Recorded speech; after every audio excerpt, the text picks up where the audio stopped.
Hey, it's Terrell over to GOHUNT. We are right in the thick of application season. Arizona Elk and Antelope is coming right up.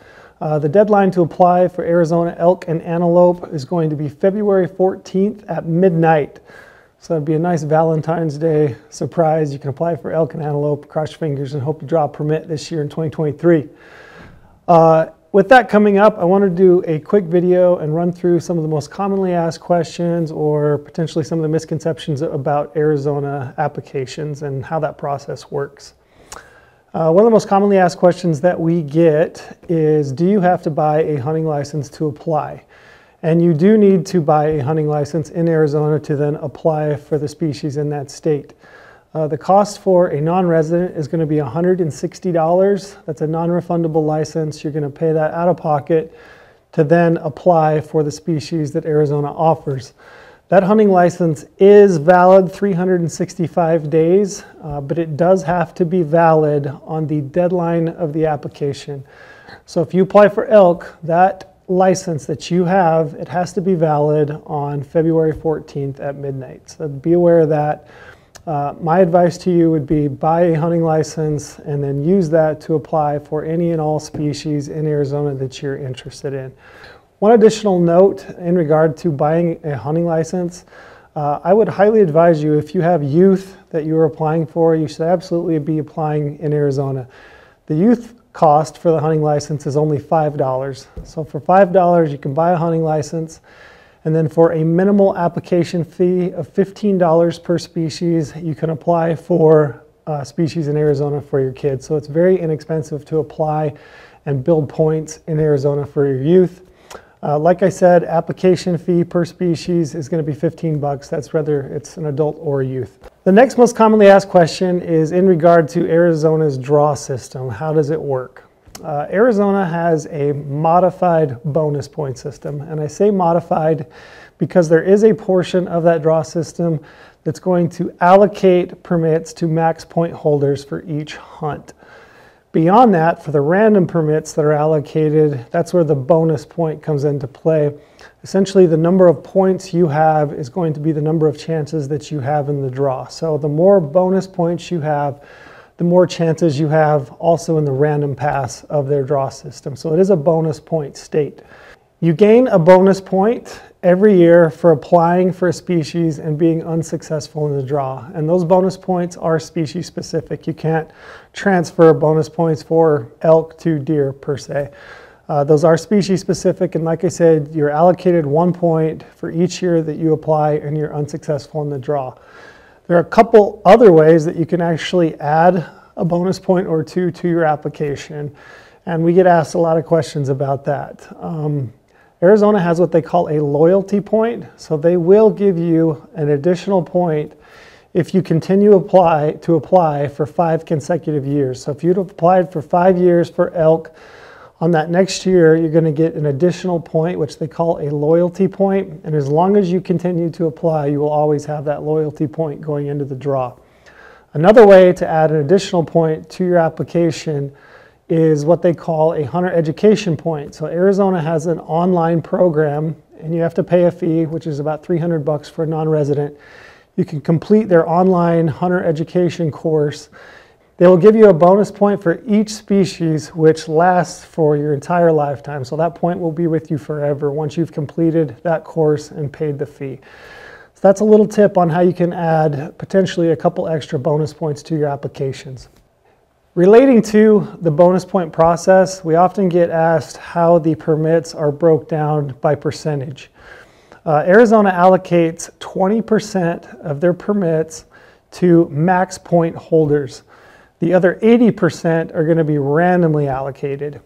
And within that percentage, they will actually offer up to 10% to non-residents for each hunt code. That's not guaranteed, but it can be up to 10%. Of that 10% to non-residents, 5% can go to max point holders in the bonus point draw, and then 5%, up to 5%, can go to non-residents in the random draw. The fact that Arizona offers permits in the random portion of their draw is one of the reasons why I highly suggest you apply for hunts. Do not simply buy a bonus point only, which you can do. You might as well apply for a hunt, and if you're unsuccessful for that draw, you'll be given a bonus point. But like I said, where some of those permits are going to be randomly allocated, you absolutely should apply for hunts, because you never know when lightning might strike and you could be the lucky guy that gets a permit of a lifetime. The next question I get asked most often is about hunt choices and how that works in Arizona. So Arizona offers you up to 5 hunt choices when you apply. They will only take into consideration your first and second choice before moving to the next applicant. And your third, fourth, and fifth choice will only be allocated to you if there are leftover permits after everybody's first and second choices are considered. Be aware that if you draw a hunt as a third, fourth, or fifth choice, you will lose your bonus points. And typically the types of hunts that can be drawn at those latter stages of the draw are not permits that you may want to burn your points on. So be aware of that. I highly recommend you only apply for first and second choices.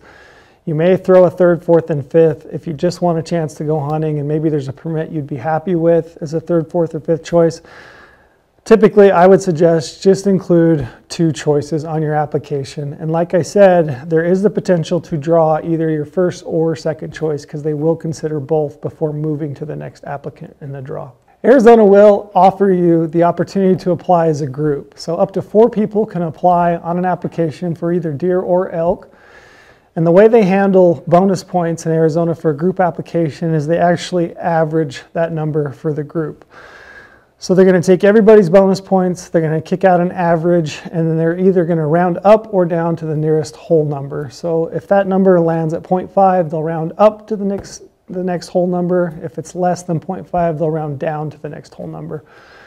Arizona will not over allocate permits to take care of a group application. So let me give you an example. If there was a group of 3 and there were 2 permits remaining and that application was selected, they would actually reject that application and move to the next either 2 single applicants or the next group applicant with 2. They're not going to over allocate permits for each hunt to cover a group if you do land, in that position in the draw.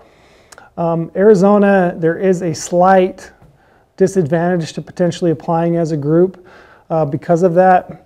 The only reason I would suggest that people apply as a group is if you want to hunt with a buddy, or if you can use somebody else's points to help you leapfrog up in the draw. So if I've got 5 points, my buddy Cody has 10, we may apply as a group and it's going to help my number get a little bit higher. So that might be a reason you would apply as a group. Another question that we get asked a lot is Arizona even worth applying for? Everybody kind of knows that Arizona has this name for giant big bull elk, also big antelope. In my opinion, it's definitely worth applying for elk. If you look at the breadth of hunts that Arizona offers, they offer archery, they offer early rifle, some muzzleloader, late rifle, and in most cases they also offer late archery hunts.